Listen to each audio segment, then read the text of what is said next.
Você conhece os diferentes tipos de bico das aves? Por que o colhereiro tem um bico que parece uma colher? E qual é o bico mais estranho? Fala pessoal, eu sou o William Menck, biólogo ornitólogo, e nesse vídeo você vai conhecer os diferentes tipos de bico das aves e para que eles servem.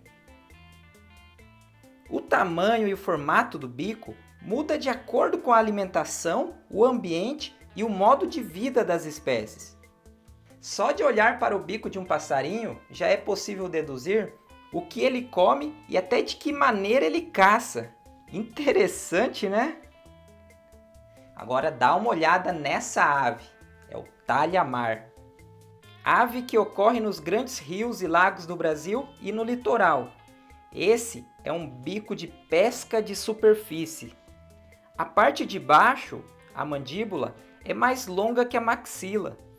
E ele tem esse bico assim para pegar peixes quando voa rasante sobre a superfície da água, com o bico aberto dentro da água.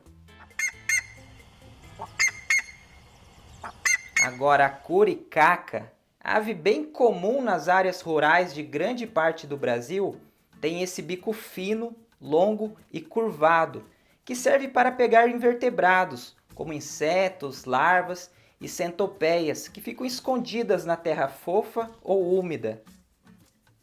Para pegar uma larva de besouro, por exemplo, elas podem mergulhar o bico na terra fofa até a base.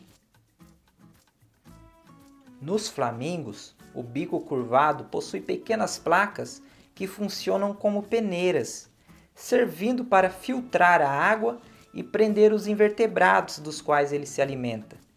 E o bico tem esse formato, pois eles se alimentam de cabeça para baixo. Já o colhereiro tem um bico de ponta achatada bem interessante, parecendo uma colher. E com o bico parcialmente aberto, ele fica arrastando de um lado para o outro no fundo da água para procurar comida. E quando ele toca em uma presa, um pequeno peixe ou um crustáceo, ele fecha o bico na hora e levanta e engole a presa.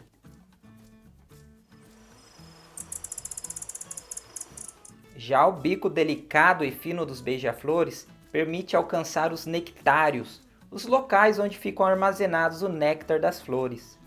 E com a língua comprida, eles conseguem sugar o néctar. E o mais legal é que o comprimento e a curvatura do bico dos beija-flores são adaptados aos tipos de flores que cada espécie visita, deixando muito evidente a coevolução existente entre flores e beija-flores. Olha esse bico, que fantástico! É o beija-flor bico de espada, que vive nas florestas andinas. Ele tem esse bico imenso em relação ao corpo para poder explorar as flores que possuem talos bem compridos. Para algumas espécies de flores, ele é o único beija-flor capaz de sugar o néctar delas.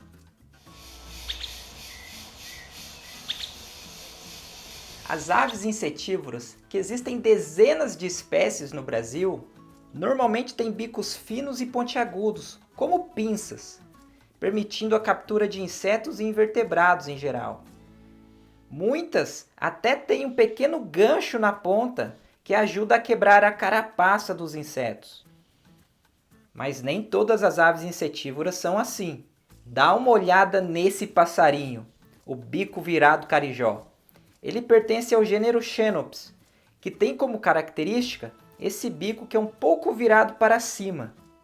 E ele usa esse bico para enfiar por baixo das cascas de galhos ou de líquens, para pegar insetos. Ah, e claro, o bico dos pica-paus também merece destaque entre os insetívoros. São bicos finos e fortes, adaptados para bater e furar a madeira, que aliado à língua longa, eles conseguem pegar insetos escondidos na madeira.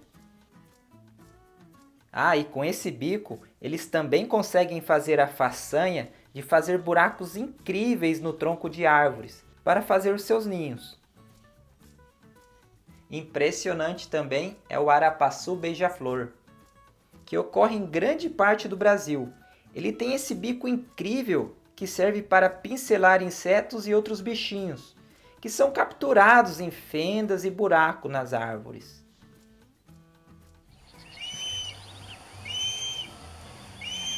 E nas aves de rapina, em especial os gaviões, as águias e os falcões, o bico forte, afiado e em forma de gancho serve para rasgar e puxar a carne de suas vítimas durante a alimentação.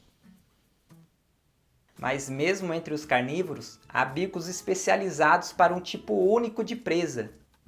Esse é o caso do gavião caramujeiro. Como o nome diz, ele só come caramujos, e com esse bico fino e curvo, ele praticamente espeta o caramujo, retirando ele das conchas espiraladas. Nessa técnica, ele nem chega a quebrar as conchas, descartando elas quase sempre intactas.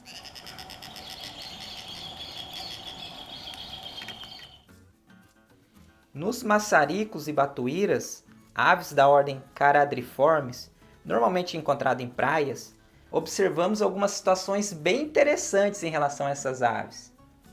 Eles têm bicos finos que servem para pegar invertebrados que vivem na lama ou na areia de praias e estuários. Mas cada espécie tem um bico de diferente tamanho, cada um explorando profundidades diferentes do solo, permitindo que várias espécies coexistam, sem entrar em competição. E o interessante também é que os maçaricos e as batuíras possuem um sistema sensorial na ponta do bico que é chamado de tato remoto. E com isso, eles conseguem sentir as vibrações emitidas pelos invertebrados que estão enterrados na terra ou na lama. Algumas aves chegam até a bater o pé no chão para estimular os invertebrados a se mexer e facilitar a caçada. E falando em maçaricos, o título de bico mais estranho do grupo fica para o alfaiate, que são as espécies do gênero Recurvirostra. Eles têm um bico fino e bem curvado para cima. E com esse bico, ele varre o lodo em águas rasas, movendo o bico de um lado para o outro, para procurar invertebrados e crustáceos. E essas aves elas não existem aqui no Brasil. São encontradas no litoral da Europa, Ásia, África e Oceania.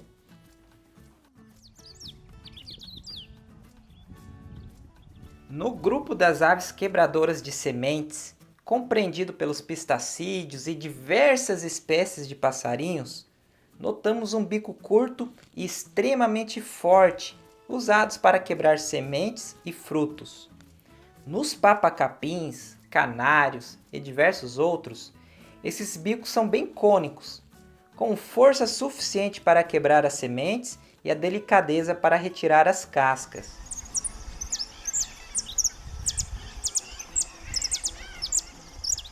Mas tem um passarinho que não existe no Brasil, que é chamado de cruza-bico. Ele tem um bico bem característico, com pontas que se cruzam. É uma adaptação para abrir pinhas e extrair as sementes do seu interior, já que ele come quase exclusivamente isso. E o bico dos tucanos e dos araçaris chama muito a nossa atenção. O bico grande dessas aves serve para muitas coisas, desde pegar frutos mais escondidos em cachos ou galhos finos, até para destruir ninhos e pegar ovos e filhotes de passarinhos. E o bico dele serve também para a regulação da temperatura do corpo, como já expliquei algumas vezes aqui no canal. Parecido com os tucanos estão os calaus, que ocorrem na África e na Ásia. Eles têm uma estrutura acima do bico que parece um nariz, e no calau rinoceronte, essa estrutura é mais impressionante. A estrutura que ele possui acima do bico é uma câmara oca, que amplifica o canto da ave. E além disso, serve também como um atrativo no processo de cortejo e de interações sociais.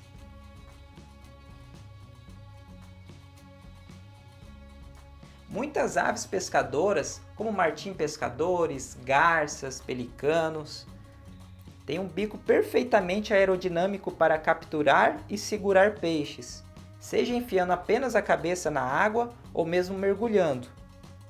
E entre os pescadores, o papagaio do mar é o que tem um bico mais estranho. Além do colorido, o bico dele é todo serrilhado na parte de cima, de modo que ele consegue ir abocanhando e prendendo vários peixes em um único mergulho. E além disso, o bico colorido serve como um atrativo no período de cortejo. E claro que eu não poderia deixar de comentar do bico da cegonha bico de sapato, que é uma espécie rara encontrada somente no continente africano. E eu nem preciso explicar o porquê do nome dessa ave, né? O bico dessa cegonha é muito grande e largo, com uma ponta curvada bem afiada. E com esse bico, ela consegue capturar presas bem maiores do que as capturadas por outras aves pernaltas. Pode capturar desde peixes grandes até sapos, lagartos e filhotes de crocodilos. Enquanto nós humanos utilizamos as nossas mãos para executar as mais diversas tarefas, nas aves é o bico o responsável por isso. Pois além da alimentação, as aves usam o bico para construir ninhos, limpar as próprias asas ou filhotes, para abrigar e até mesmo para fazer carinho no parceiro. Bom, esse foi o meu vídeo sobre os bicos das aves. E me conta aí, qual tipo de bico mais chamou sua atenção? E se você não é inscrito no canal, já se inscreva, pois toda semana tem curiosidades de passarinhos por aqui. Ah, e para quem não conhece, o canal tem um perfil no Instagram também. Bom, então é isso, muito obrigado e até mais.